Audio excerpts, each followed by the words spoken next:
Sure. And this is my general observation, and I'm not discounting the message that's coming from many different channels, but it seems like they all have similar message to share about we create our own reality, and positive messages. Do you think it's happening because we have been getting same message because we are not listening? What is your... Well, some of it I think is just, it's a universal truth. And yes, they have to say things over and over and over again because we're down here in density. It's very hard for us to kind of make that shift.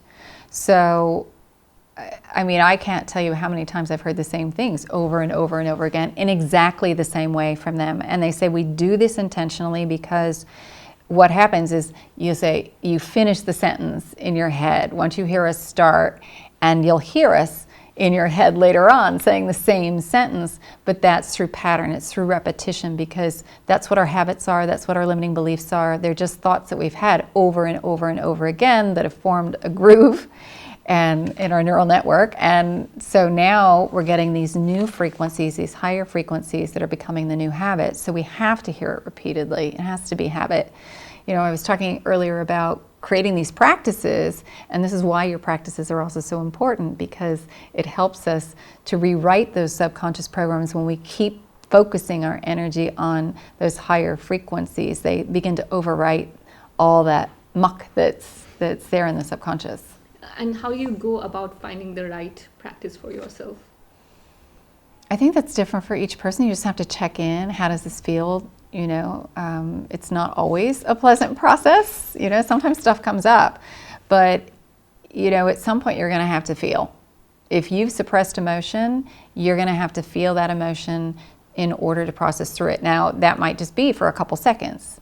It might be for a couple hours. How long you linger there is up to you, but the guides say you have to feel the emotion to move through it.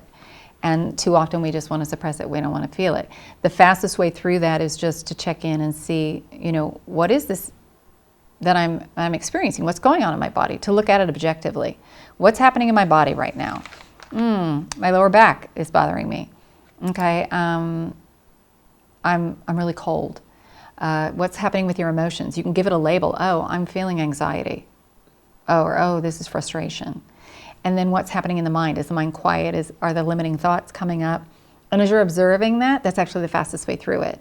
Because otherwise you say, I don't like how this feels. And again, you want to create that sense of separation. You're stuffing it back down, and it's still going to wait until you're ready to access it. It's still going to come back up. So it's much easier if you just observe it. Don't judge it. It's just a vibrational experience. So what's it like? Embrace it. And then you can move on.